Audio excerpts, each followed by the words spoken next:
Welcome to STEM Unplugged, a monthly podcast designed to help you learn about STEM initiatives and to help advance STEM awareness. Now here's your host, Kelly Green.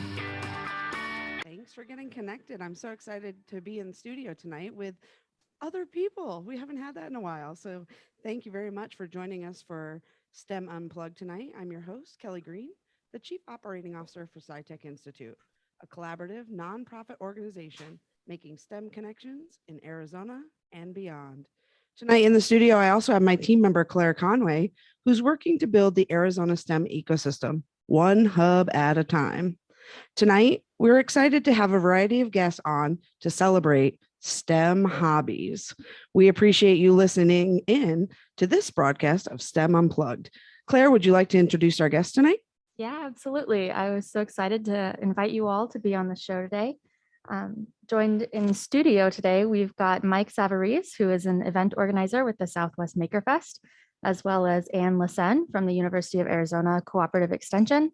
And then joining us online, we've got Knoll, who is a star party manager at the Tucson Amateur Astronomy Association, and Stacey Akahoshi, Makerspace librarian at the Chandler Public Library. Oh my goodness, what a great lineup. This is going to be a great discussion. Before we were on air, we learned that everybody was from around the United States. So that's pretty diverse group we have. So again, thank you for joining us for STEM Unplugged. We are so excited. This week, we're actually launching the 11th season of the Arizona SciTech Festival at the Pennzoil STEM Fest, powered by SciTech Institute, collaborators at Barrett-Jackson, which will be located at Westworld of Scottsdale. But we really want to get into this discussion about the importance of exploring a variety of hobbies to find your passion in STEM, especially here in our growing industry of Arizona. So let's start with Mike. What's your background and how can we inspire students interested to explore not only the Southwest Maker Fest, but making in general? That's a very good question. My background is mostly in software development. Started off my career doing video games and websites, apps, pretty much anything you can think of. For me, I was joking earlier about I wish that, STEM had been more of a focus when I was growing up. Absolutely. There wasn't a lot of resources. I did have a lot of broken toys that I got to patch up and figure things out with, which is great. I think giving kids the tools, giving them the resources, giving them the time to explore what options are available is probably going to be your best bet. One thing I've learned, kids are incredibly creative, especially, at the Maker Fest. I teach kids how to make their own board games at home. And the stuff that they come up with, I can't even imagine. And so if you just give them the tools and the resources, you'll be surprised. Yeah, I think that common idea of saying you can and opening the door and allowing them to tinker, right? We use that phrase a little bit now, that if you set the things in front of them and you just let them kind of engage on their own, no restrictions. I agree. I think we all have been incredibly amazed over the years. So how long has the Southwest Maker Fest been going on? So this will be our 10th, I believe, Maker Fest.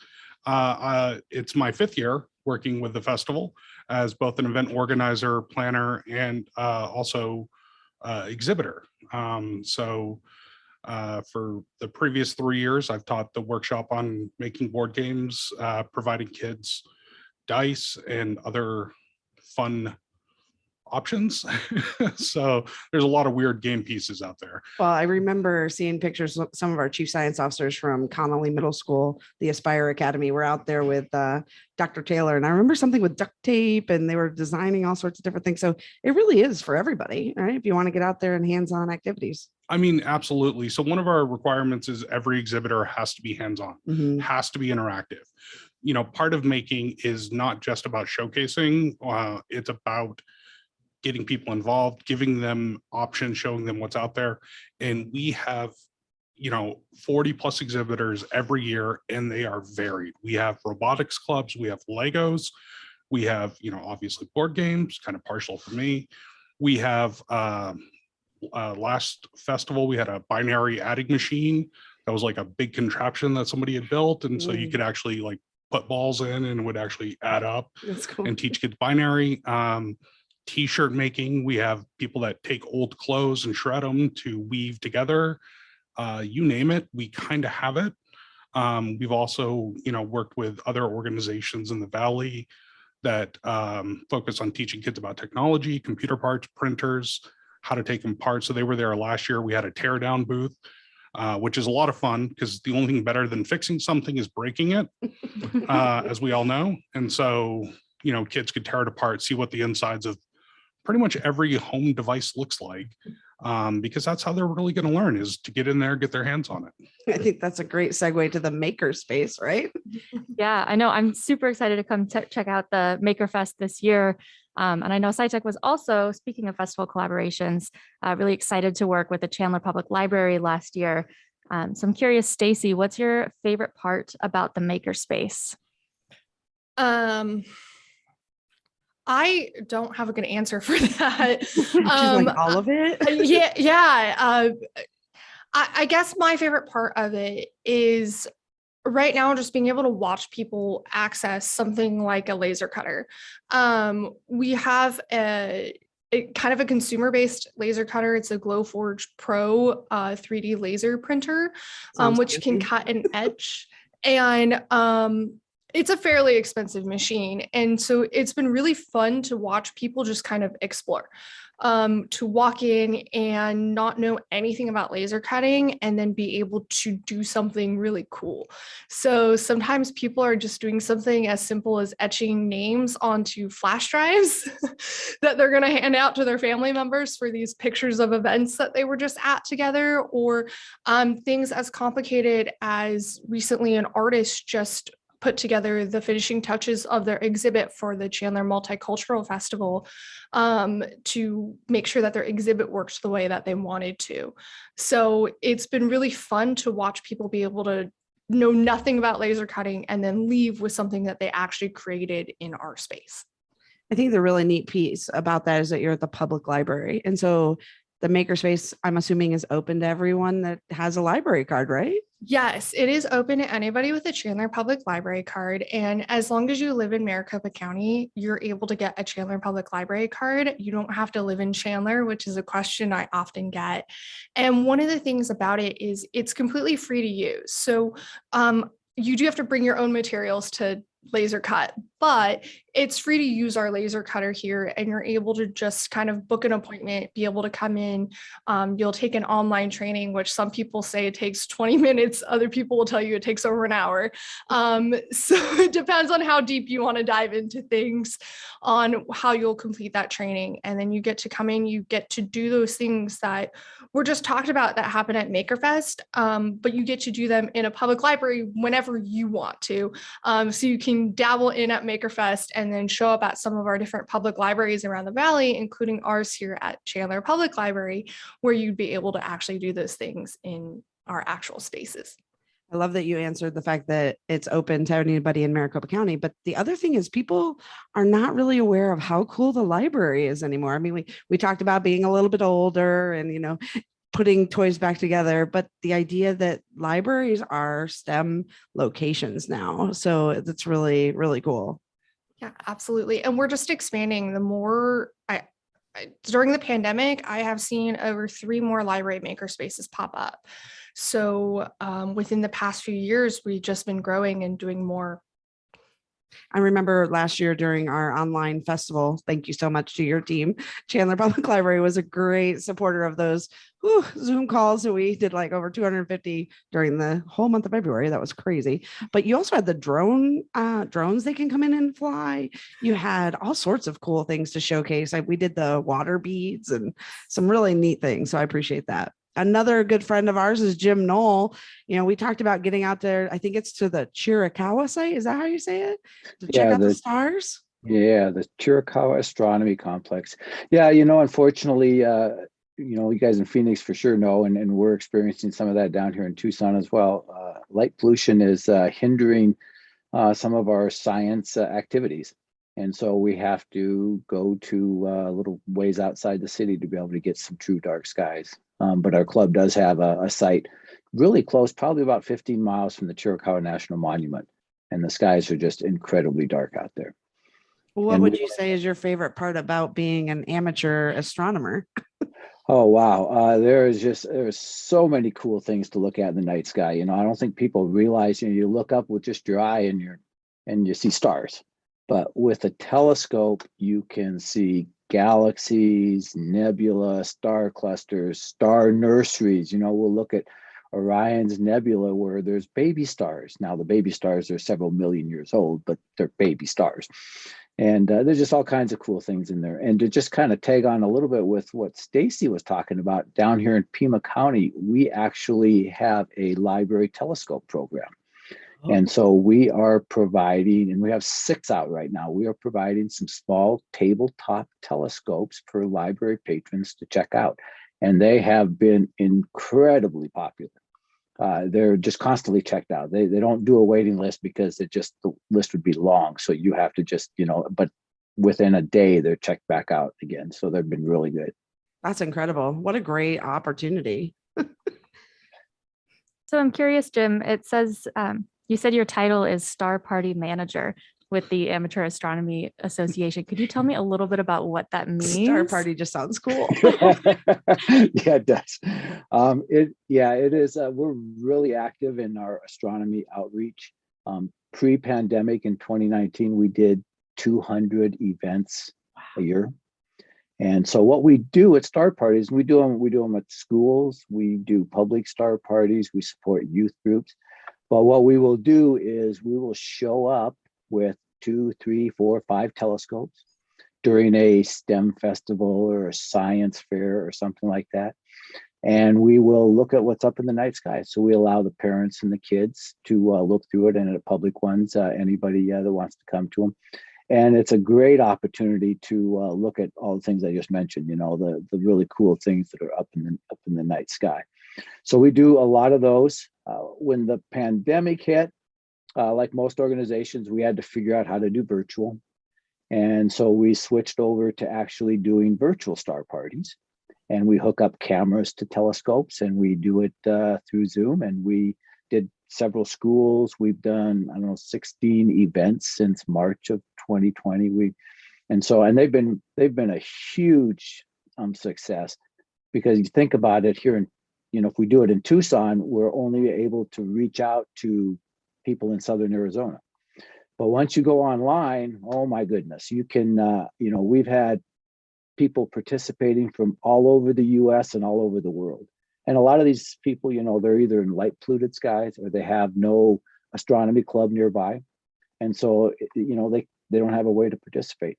So even though we're back into doing in-person events, we are going to continue doing quarterly virtual star parties for that exact reason. So they've been a huge success. Congratulations. That's amazing. I'm curious, Jim, in what ways has exploring your STEM hobby sort of supported your career journey, or, how are the two linked? So, my career, I'm retired Air Force. And so I flew on AWACS, which was, it's an airborne warning and control system. So it's like a radar airplane. So it's air traffic control in the air, basically. So that they had a lot of engineering background and science and that kind of related stuff. But the hobby, when I had a small telescope when I was a kid. Nice. And I really didn't get back into the hobby until we moved to Tucson and retired, because it's just sometimes it takes you don't have the money, you have other priorities, you don't have the money, just like cameras and everything, it can be expensive to get into the hobby.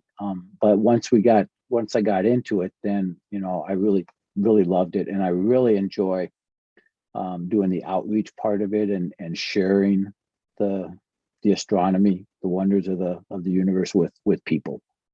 That's incredible. We're going to go all the way from the stars back down to Earth, because we have Anne in the studio, and you're a horticultural agent. Yes. What in the world is that? Horticulture is the science of growing plants that are Mhm. useful for people, not agriculture, which is acres and acres of plants, but we're more like the home gardener, or landscape design for your home. If you want to grow a garden, or if you want to, design a pretty backyard that you really love, that's where I come in. Very cool. Well, I do not have a green thumb. I know Claire does. Claire's very well connected and she's got like 15 plants on her desk downstairs. yeah. But so what is it that you do at the University of Arizona Cooperative Extension? What do you guys do? Okay, so part of my job is I'm over the Master Gardener program in my Oh. county. And I have just under 300 people. Usually they're retired people that have more time, but they go Jim. through, yes, Jim. They go through a pretty extensive training so that they can be your local go-to people with questions. If you want to, call on the helpline and say, my plant has got brown leaves, why is that? Or, they just, They would say, Kelly, you have to water it. Yeah.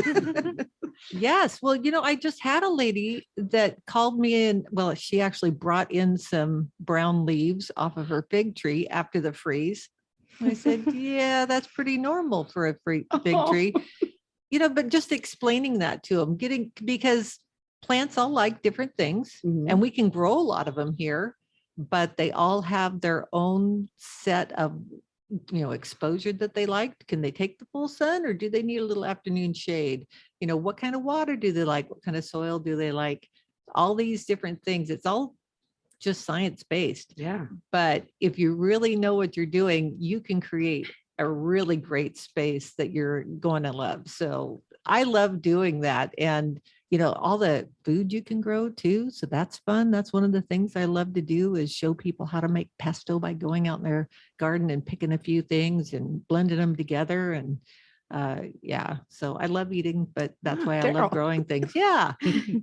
Well, I'm curious, Stacey, do you like to cook? Are you a gardener? And then do you actually eat any of your vegetables you could grow? I'm pretty bad as a Okay, green good. We thumb. can be friends. I have kept an aloe vera plant alive for a year now. That's about the extent of my capabilities. And somebody else planted a lemon tree, a small Meyer lemon tree in my backyard. And I know a lot about fruits and vegetables and agriculture, but not about horticulture or gardening itself. So I've been proud of myself for keeping a lemon tree alive, which is also pretty difficult to kill. So That's awesome. What about you, Jim? Are you a chef? Yeah, you've got a little hobby. I am not, but I love to eat. Oh, same here. Same here. What about you? Do you like to make cool stuff in the kitchen? I'm decent cook. My dad was a cook growing up a lot. Nice. And actually we had a garden that we would plant every spring. And then he would actually make homemade tomato sauce with everything from the garden. And I've never had anything quite like it. Wow. It's one of my greatest memories of growing up. Unfortunately, now it's all just strawberries, because apparently those things spread like crazy. So. Well, Claire posed a good question to Jim, and I'm curious, I'd love to hear from the rest of you about, has your STEM hobby or your interest, whatever, kind of had a direct correlation to what you're doing for work? Do you do it for work because you're a librarian and you just happen to become the Makerspace librarian, or do you really enjoy tinkering? And same for you, like, the Makerspace, or I'm sorry, the Southwest Makerfest, you were an exhibitor. So how did you kind of get into that role, or is it fueling your passion in STEM? So let's start with Stacey. So when I was in college, I actually entered UC Riverside as a biology major and decided in my junior year to switch to an English major. And I never really thought that I could be a librarian that still did things within STEM. I never really realized that I had this passion for technology in the way that I do currently. And I really kind of developed that in libraries. I realized how important and big the digital divide is here in every community that I've worked in. And from there, I just love the ability to tinker. I'll never remember the first time somebody put a robot on my desk, and I got to sit around and play with a robot as part of my job. It was one of the best days ever. And then next thing I knew, I was getting drones on my desk, and it just continued to grow and grow and grow. And during my master's degree, I learned more about coding, and I learned more about things like that for my master's of library and information science. And it just kind of grew my desire to tinker and to mess with things. And I I love what I do. I have a Cricut maker at my own home, so I create things at home. Any chance I get to do something fun where it's buying presents for friends' kids that allow me to help them, teach them how to code. I do that any chance I get. And so it doesn't feel like work. It feels like a lot of fun to tinker with these types of things. Yeah, I bet you're going to say the same thing, Mike. What about you? Oh, yeah. So I was actually going to go to college for film. And a friend of mine convinced me to check out the same college that had a game design degree. And so I remember I bought myself a book, Teach Yourself C++ in 24 hours. It took me 3 months. But I realized like I loved it. And the great thing about programming is, you know, everything that we have has code in it nowadays. Mhm. Like even your car, like I have 2 uncles who are mechanics and they are always complaining about everything's code. And it allows me to create anything that I can imagine. Or even if I'm too cheap to buy something, like when Nest first came out, I was like, that's pretty cool. It's how much? And I'm like, I probably could write one with a Raspberry Pi and a couple of parts. And sure enough, I did and hooked it up and it fully worked. And yeah, it was great. And so being able to do that, being able to take something physical, write code and create something useful, for me, it's fun. It's actually helped my career drastically because all the different programming languages that I've learned for all the different, scenarios, all the different devices. So they both kind of fuel each other. Yeah. And I'm assuming, Anne, you had to have planted things when you were younger to want to become a horticultural agent, but You know what? It was growing up with plants in a big garden. yeah. And so if you've never tasted fruits or veggies right out of your own garden, or when they're ripe, picking something right off the tree, you've never tasted them. You can't get an apricot in the store that tastes as good as a ripe one coming off a tree. It is a totally different world. So I love that. And then, my love of being outdoors and that kind of life led me to landscape design. So I liked creating those spaces for other people.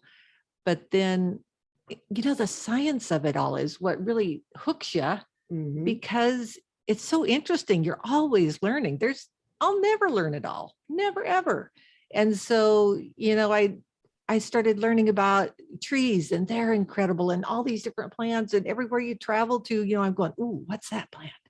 And, you can see the families, but it's not quite the same. So I love going to nurseries or gardens that have the names on the plants. And so that's what I love to do, is constantly learning, and why did they do this? And, how is it that you can get them to do that? And I just love that. That's so interesting to me. And then, the last dozen or so years, I've been heavily into beekeeping, which goes hand in hand with growing plants, right? And good food. And oh my gosh, don't get into beekeeping. It is so addictive. You have all of a sudden these, 50,000 little friends that you just want them to live so bad. That's funny. And yeah, so I'm a collector of monofloral honeys, which we need to get together and have a honey tasting. Oh, that would never done sounds that. like a sci-tech bet. Yes, because, of course, I never thought about it until just a few years ago, but of course the nectar from this flower, it tastes different from that plant over there. They're all different. And so then they make honey out of, one source. It's going to taste different and look different than a honey from a different source. Who knew? Who knew? But they're so different. And you do these tastings, so you're training yourself how to get all the different flavors and how they taste to you, because, you and I might not have the same palate. But then I just tried doing a honey and cheese pairing. Ooh. Oh, so yeah, sometimes like goat cheese is way too strong, but you drizzle a little meadow foam honey on it. Oh, that sounds game changer. delicious.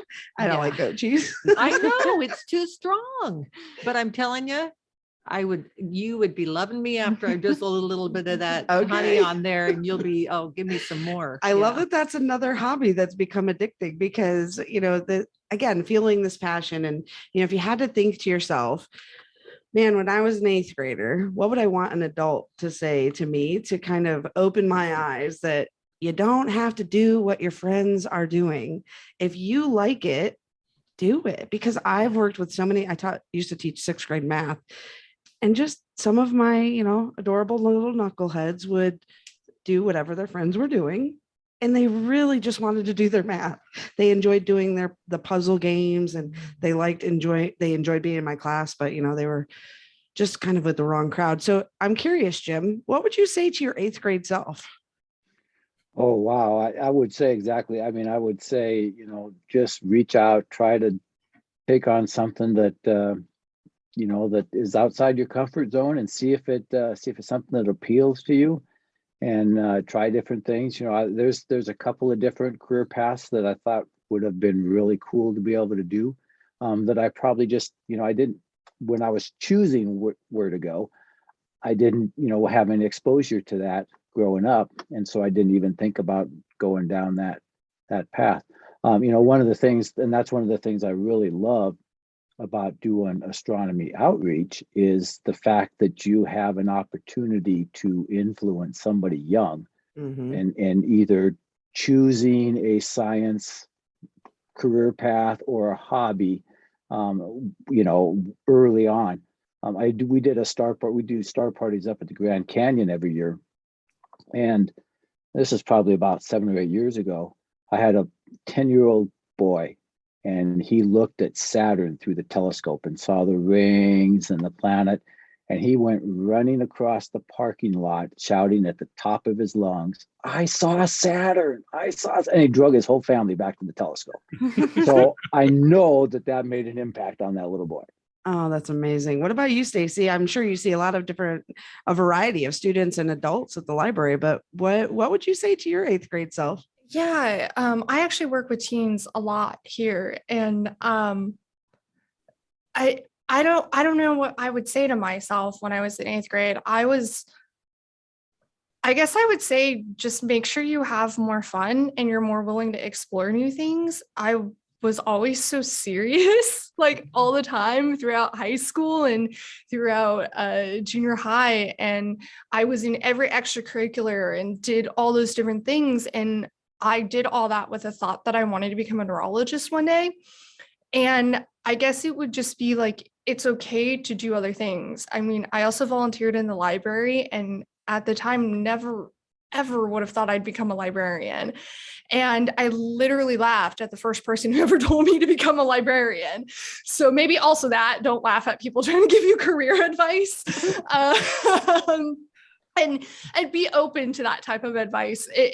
It did take some convincing for me to really think about what it meant to be a librarian and to think about it and do this. And that person, thankfully, is still super nice to me today and still mentors me, even though I literally laughed at her advice the first time she gave me any.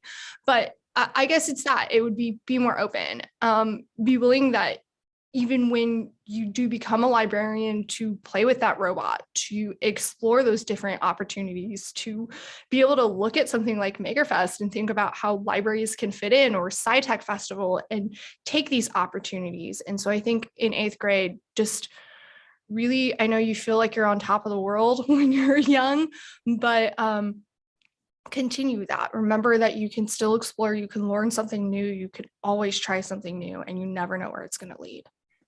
And I think one of the notes from your form, you said, why is it important for the A in STEM, Mike? And I know that at the Makers Fest, you've seen a lot of different people interact and make things, but the lighting up of their eyes of, I just made that, is a pretty cool thing to watch as a former, math teacher, is like, oh, I did that. I got that. I understand. So I'm curious, what about you? What would you say to your 8th grade self? I don't know. I was kind of a mathlete in 8th grade, and I just discovered passion for reading. And so both of those things are still to this day. So, I mean, I would just tell me to stick with it. Yeah. Best advice I probably would give myself is never get complacent. Early in my career, I've been programming the same thing for 4 years and kind of let myself get complacent and wasn't happy. And so started pushing myself outside of my comfort zone and discovered, lots of different passions. And that's really kind of where the whole journey into creating and making things came from, was just, trying lots of different stuff, like you guys said. And, I love the Makerspace, like I love that it's part of the library, like Mesa does that as well. Mhm. And giving kids those options, those tools, giving them that exposure, that is the first step in, shaping someone's life. Absolutely. And I think it's huge. And, I have a friend of mine that actually works at the Makerspace in Mesa, and the stories that he comes away with of what his kids create, what, like comes out of the classes that he instructs, it's inspiring to me. And you're hearing it secondhand, like, Yeah. And I wow. can't even imagine seeing it firsthand. And so I love that we have that nowadays. We're in a golden age where whatever you can think of, you can pretty much make. Yeah. And it's, the tools, the technology, the, even software, how much open source software is out there, or how many different things are out there that kids are just playing around with because they have access to it. And I think a that's lot key. of teachers are taking on that invention education style of, again, I was in the classroom where you're talking about project-based learning, innovation labs, having the spaces even in schools is starting to open up the eyes of, I remember good old, writing on paper back when I was doing homework as a child. But I think things are starting to transform so that even the kindergartners are manipulating and in hands-on activities. But all right, Anne, 8th grade, what would you say? I would say, don't be afraid to do things. That's one thing that I try to tell people all the time. And I was pretty fearful and shy and back then. Yeah. And came out of it, and that was great. So, don't be afraid to try new things, and always be looking for something, and definitely do something that you love. Yeah. Because it didn't matter. I was lucky to find that early on. And so, I went right into college. I found something I loved. And then it didn't matter where I went within the horticulture industry. I still loved it. That's And awesome. so I've had several jobs. And so, when the economy would turn and there wasn't a whole lot of work here, I could just turn over here. And it was because I was always willing to have somebody, if they were willing to teach me, I was willing to learn. If I had a boss that said, hey, could you go get this certification? I'll say, yeah, sure. And go do it. So even though I might not use it right then a whole lot, boy, it was ready. And, so I have this wide background of experience Mhm. that, wow, you can do so many things. And it's just so exciting and fascinating, and your mind is still engaging all the time. It's wonderful. I know you've been collecting a lot of information from industry partners, Claire, but what would you say, or what would you ask our panelists? I'm just curious, kind of how you maybe discovered your hobbies, or what you think you could learn from the hobbies that you do that might help students, if they decided they want to start a garden in their backyard, what can they learn from that experience and take with them into their jobs in the future? We can maybe start with Anne. Wow. Okay. Well, even with, I actually made because beekeeping was just a sideline or hobby, when I got to a place, and it was a college campus, and I saw that they had a big organic garden, but they didn't, and most people wouldn't notice that there weren't a lot of bees around. I noticed that there weren't a lot of bees around. I said, well, that's a problem, because I knew pollination had to take place for them to get enough, produce. And they were trying to produce it for students and for the cafe and everything. So I said, we really need to have bees on campus. And then was able to get bees on campus. They didn't ever tell me how many, so I just went for it.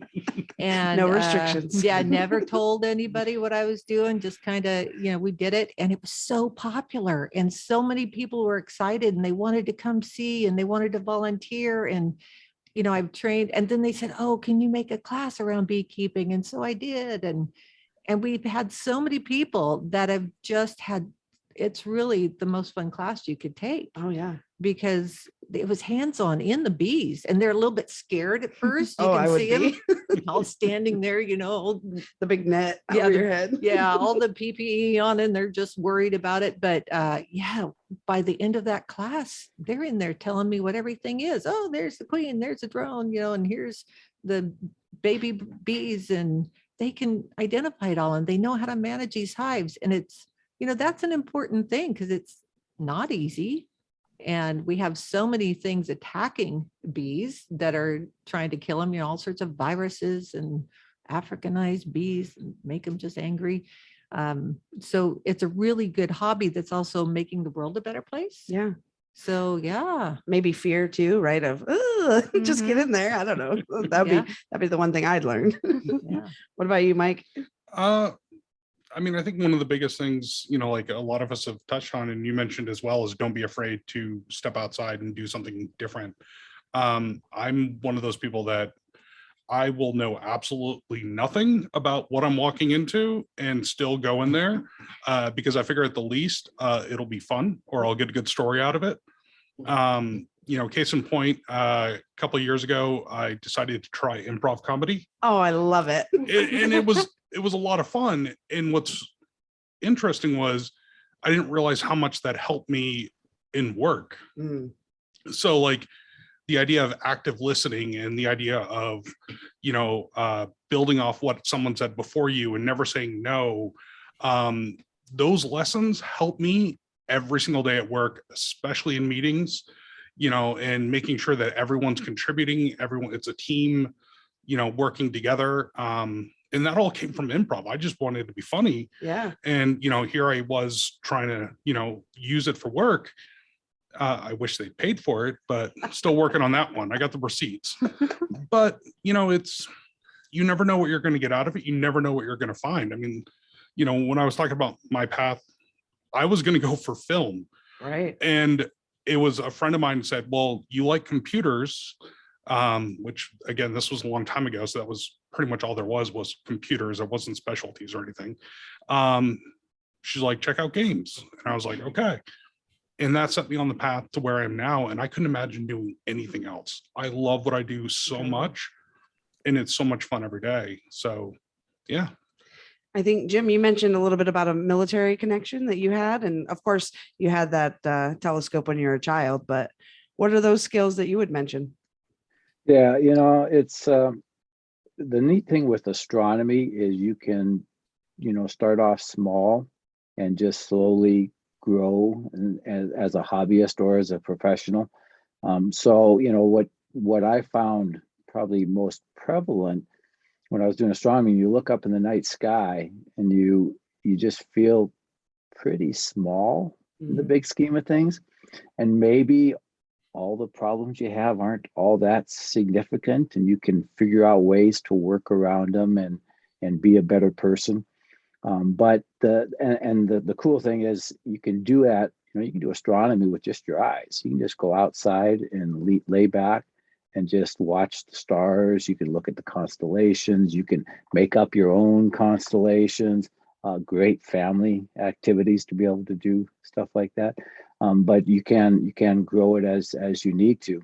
And if you start off as a hobby and you like it, it's got a professional career path that very easily you can migrate to. And the cool thing with astronomy, it's one of the hobbies that there is a very strong connection between amateurs and professionals. We can do a lot of things that the professionals actually can't do. Time on these big telescopes is very precious. So they're not going to spend weeks or months staring at a star or plotting this or, looking at the brightness. But as an amateur, you can do all that, and the equipment's pretty good, and you can collaborate with them very well. That's cool.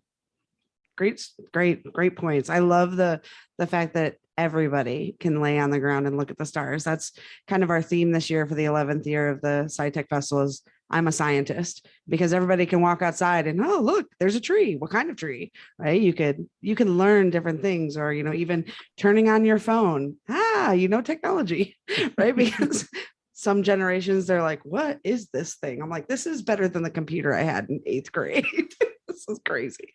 So over to you, Stacey. What are some of the skills that translate?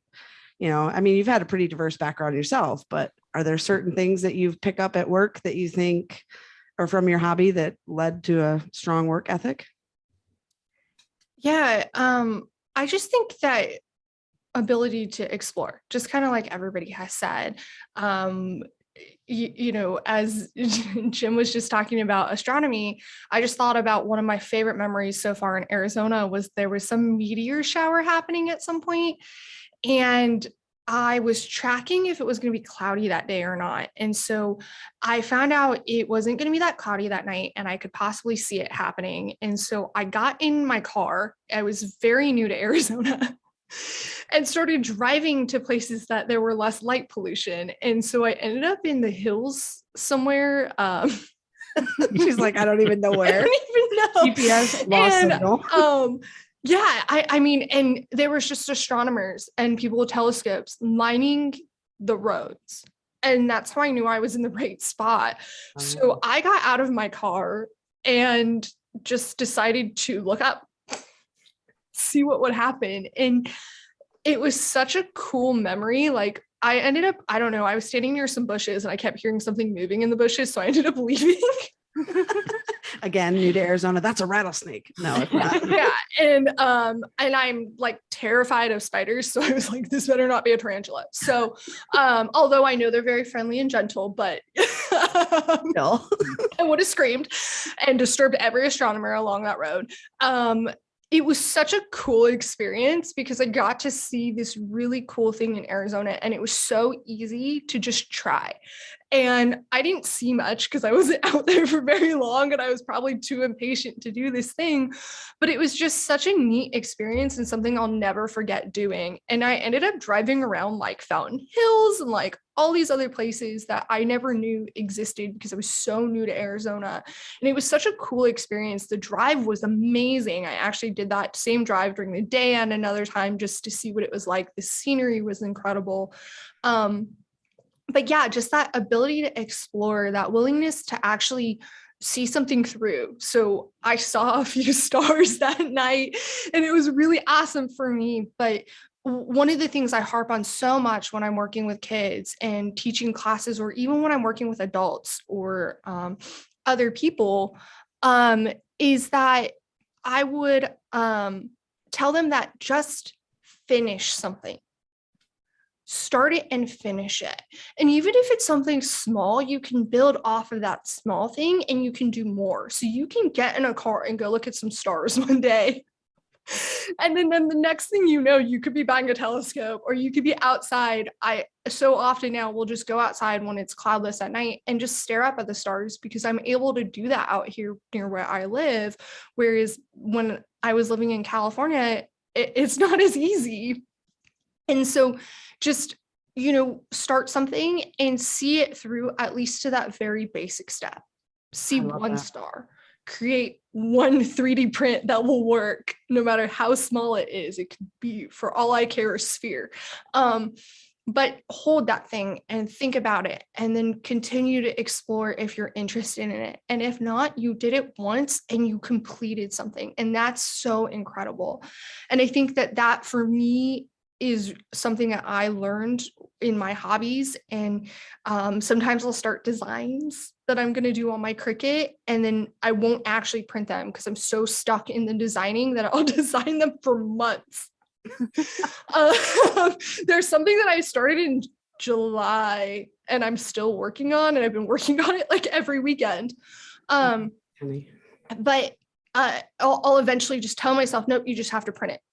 Just go and see what happens. And so that's kind of what I think has led to something that really helps me in my career is just start something and finish the smallest part of it. And then you can build upon those things. And I think that's something that makes science and the maker world so incredible.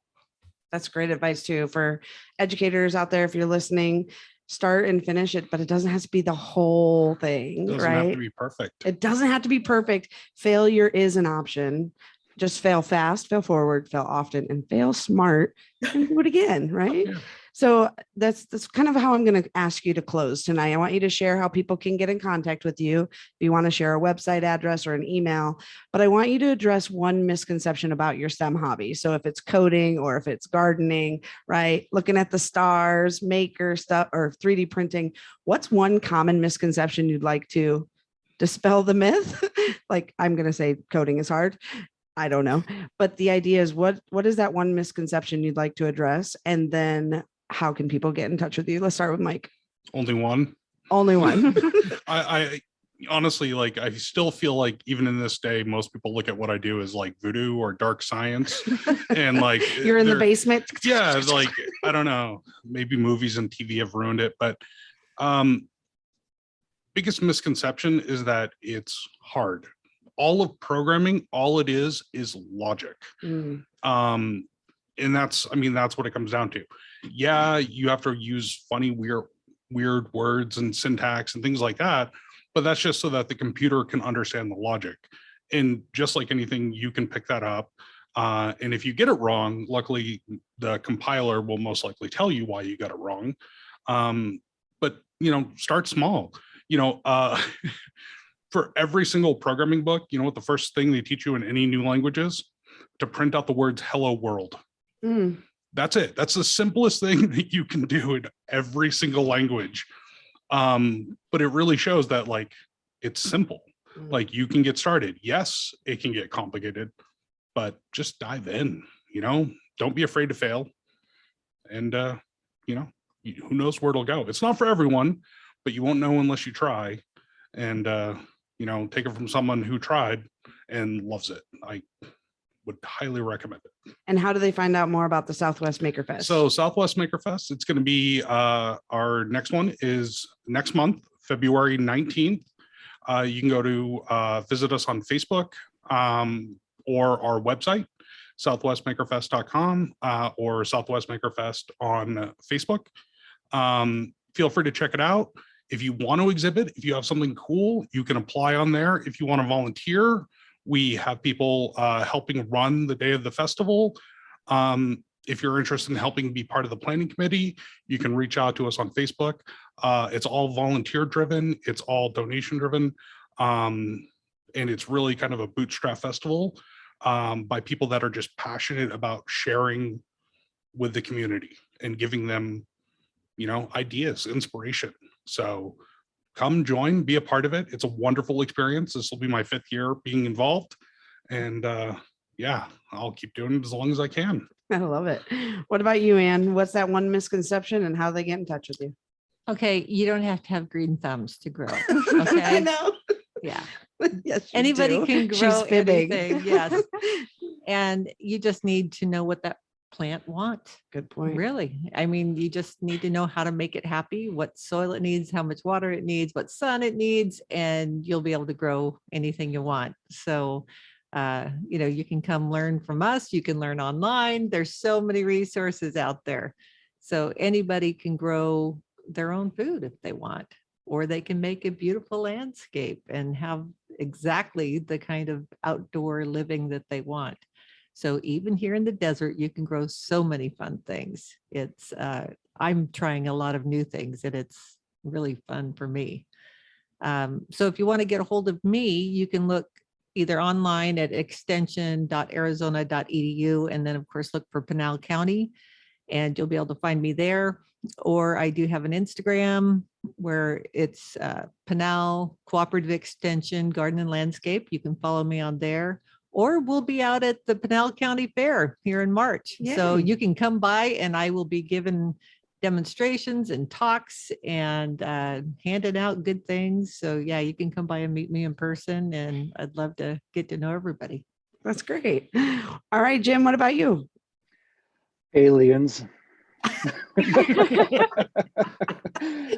That's probably the most frequent question I get is, are there aliens and have we been visited?